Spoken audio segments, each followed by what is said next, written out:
What is up, guys? Ncaa 31 here, bringing you the final score, game stats, and highlights of HP Legends Online Dynasty Year 6 Pac-12 matchup, Hawaii against number 12 Texas. Pac-12 matchup, you say, with Texas? Well, we do conference realignment to balance out the user versus user games. This is actually my 4th conference in 6 seasons. I started out in the Mountain West. No, the WAC I started out with. The WAC, Mountain West, Big 12, now the Pac-12. And I finally, after 5+ seasons of program building, recruiting, roster turnover, I finally get that signature victory over BCS Power School. Got my head kicked in along the way, but you should. This was very satisfying. It was a long journey, a long process. I got my tail kicked many a times, as you guys saw. I love these people who say that the ratings don't matter in the game. The ratings don't matter. Any team can play as well as any other. Let me tell you, you play with Hawaii's default roster. Take them through multiple seasons of an online dynasty with guys who know how to play this game, and you tell me that the ratings don't matter. I'm not no slouch at this game either, folks. I took some serious lumps. I'm not the best guy in the OD, but, you know, we're all good. And I had to earn everything I got. So I was able to squeak this bad boy out. Too bad I didn't press record when I had my PVR on. Otherwise, you would have seen a classic game. And speaking of which, I will have to treat you guys to HD. You guys are clamoring for it, and I'm not going to let my audience down. But this takes so long to do. But you guys want it, I will provide my audience with what they ask for. So anyhow, let me tell you guys what my Ncaa 13 timeline is going to be. When I typically get the new football games, the last thing I do is go online. I don't go online for at least a week. I want to feel fully comfortable with the game mechanics, with the feel of the game, the controls, and all that good stuff. Online dynasties won't start for a while until roster projects are done. Operation Sports does a spectacular job every year as far as getting roster files out. So once I get a feel for the game, I'll play some ranked games in the meantime to provide you guys with entertainment. The past couple of years, I've done a 3-3-5 stack video tutorial of the 3-3-5 stack playbook. I'll do that again. I'll also do one for the 4-2-5 for you guys who want to play a base nickel defense, either online, offline, or in online dynasties, but you don't like the 3-3-5 stack, or your team is better suited to the 4-2-5. So I'll do both. I'll do the 3-3-5 stack one first. It won't take me long to do since I'm so familiar with the playbook by now. But you never know what new formations or sets or plays are in it. The one formation I don't do and don't bother breaking down is the 1-5-5 set in the 3-3-5 stack playbook. Until further notice, I consider that a glitched formation. There's something about that formation that the AI has trouble handling from a blocking perspective, AI-wise. There's a reason why in the glitcher, cheeser world that set is so popular. So until further notice, I will not be showing breakdowns of that set within the 3-3-5 stack playbook. This play is interesting. I'm curious to see how Madden's physics engine will affect plays like this. Because as you see, there's not a heck of a lot of collision detection between the ball carrier and the guy on the ground. And we're not going to get a physics engine in Ncaa this year, so we'll have to wait for Madden 13 to see how that will play out. But I'll do those 2 defensive tutorials, then I'll go into Um, Offense, the run and shoot, and the air raid. I don't know if custom playbooks are going to be in the game this year. If they are, and if they aren't as much of a pain in the behind to put together the way you want, I'll do one. I'll do the flex shoot again. If not, I'll use a stock run and shoot playbook. And this was a decisive play in the game. This guy has a habit of pressing the triangle button or the hurdle button, and it cost him here. Don't know why that happens. Whether he's pressing the wrong button inadvertently or he's trying to do a user catch but it's registering late, I don't know. But that was an unfortunate play for him as he was getting ready to drive for a potential game-winning field goal, try to gain more yardage, but that happened to him. So you're going to have the 3-3-5 stat breakdown, the 4-2-5, air raid, run and shoot. I'll do a spread one as well. I did a spread playbook project last year. Didn't quite finish it because it was done a little bit too late. And that'll give you guys a lot of things to look for. As a matter of fact, I might as well do the spread playbook breakdown in that gap between when the game releases and when the online dynasties are going to start. Because the rosters won't be out for a couple of weeks, so why not just go through all the spread playbooks and ranked games once I start playing them. I like this run here.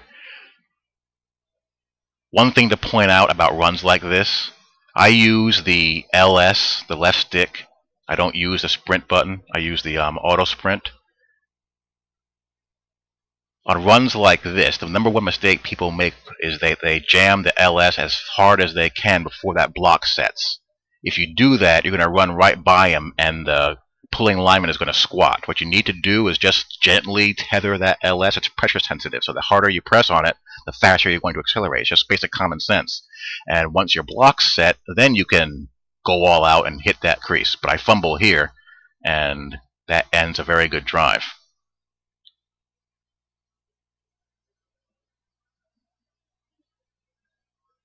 So that's a golden rule. If you don't use the LS and you use the sprint button, lay off the sprint button until your block's set. And here's just a press break on my wide receiver, who was formerly a tight end. And this is a weird thing that I noticed. I don't know, my theory is just because my custom playbook, even though I run a pass-heavy offense, my custom playbook, the base is Georgia Tech's playbook, which is an option playbook. But I'm not able to attract a lot of quality wide receiver prospects. But I am able to get good tight ends. Which isn't a bad thing, because all you have to do is really position change them in the offseason, and if you want to get an extra year of progression out of them, just redshirt them. And you still have the advantages of a good receiving tight end: size, good hands, tough to jam off the line of scrimmage, decent enough route runners, but you also have the tight end benefits. Great blockers. They'll be able to just blast those DBs on jet sweeps and option plays and outside run plays. And they're hard to press off the line, and then they're tough matchups downfield on vertical routes and in the red zone for those fades. And here's just good zone coverage combined with a good pass rush. And this is what I haven't been getting in previous seasons that I now have. I now have more guys that can get after the quarterback, that have good pass rush moves now. The biggest difference in my team now is that I don't get just detonated up front on both sides of the ball. I have good block shed guys now, or better block shed guys. I have guys with pass rush moves now. I have guys who can actually hold a block at the point of attack. Kaboom! And plus more depth in the secondary. I can play some man coverage. I'm still predominantly zone. I'm about 70-30 zone to man, which is close to what real teams play, unless they're just abundantly blessed with defensive backs. Most teams are 70-30, 60-40, around that range, unless they're just absurdly talented or just are so much more better than the team they're lining up against.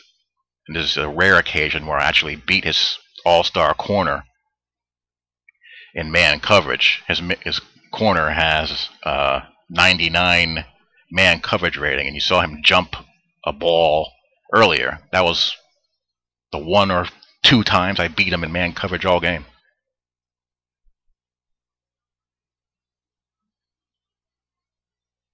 I believe here I take a sack. What happens here? Oh, nope, it's the same replay. While I'm yapping, I'm losing track of what I'm doing.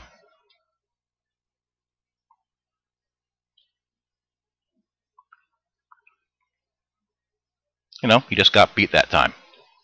And that happens. No one's immune to getting beat. People freak out when high-rated players in a particular category get beat. Everyone on a football field is capable of getting beat, people. It's just a matter of consistency. If you keep on picking on a highly rated player and you are at a disadvantage, the law of averages are not going to be in your favor. Yes, you'll win some in a particular drive, in a particular quarter, or even a particular half. But over the course of a game, your studs are going to make plays for you.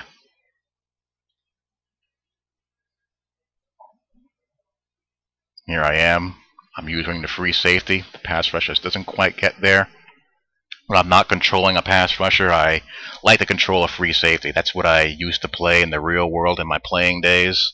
So I have a natural affinity toward that position. And I don't like all the traffic that goes on at linebacker. So I go back to what I used to do, what I used to play in the real world, and do the best I can to disrupt things and to jump initial reads over the middle. And here is a sack fumble, another big play in the game, out of the 3-2-6 dime set. Just a 5-man rush. I slant the line to your right. The slot corner does not give away that he's blitzing. A linebacker comes as well, so he's not able to get a good read on it pre-snap. He thinks it's just a basic zone coverage, more than likely, or man coverage. Nope, I'm in the zone. Definite zone coverage there.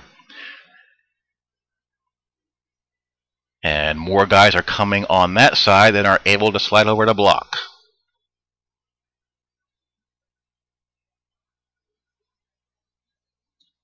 Let's say even if the game mechanics allowed that center to double team the nose, there's still not going to be enough time for them to slide protect and get the blitzing DB.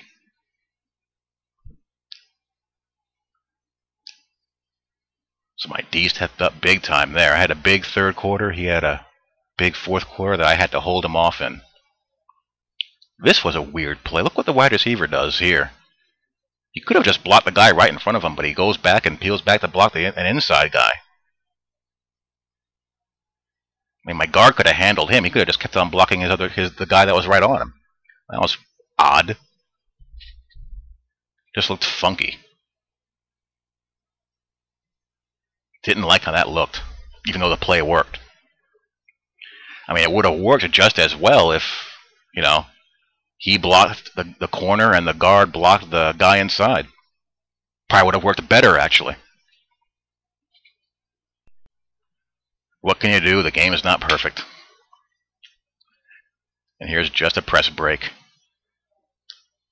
His guy was just better than mine. So coming up next is Oregon. On the road again against the Oregon Ducks, and Pac-12 North first place on the line.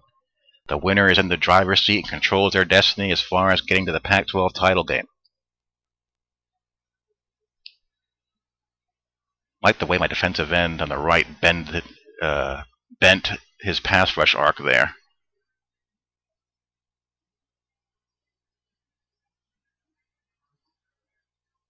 The new nonsense is people chirping about the pocket. There's nothing wrong with that pocket there, folks. I come to the conclusion that you're either going to like the way EA games animate or you're not. And if you don't, then there's not really much you can do about people who are like that. but the pass pressure does not get there in time, and I have a safety on one of his slot receivers, and my second safety isn't that strong, and he gets beat. And I'm there, just in case anyone gets inside deep.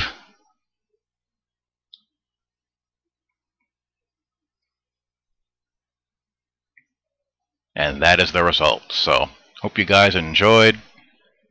I will do HD videos in the near future, I promise. And I'll talk to you all later. Peace.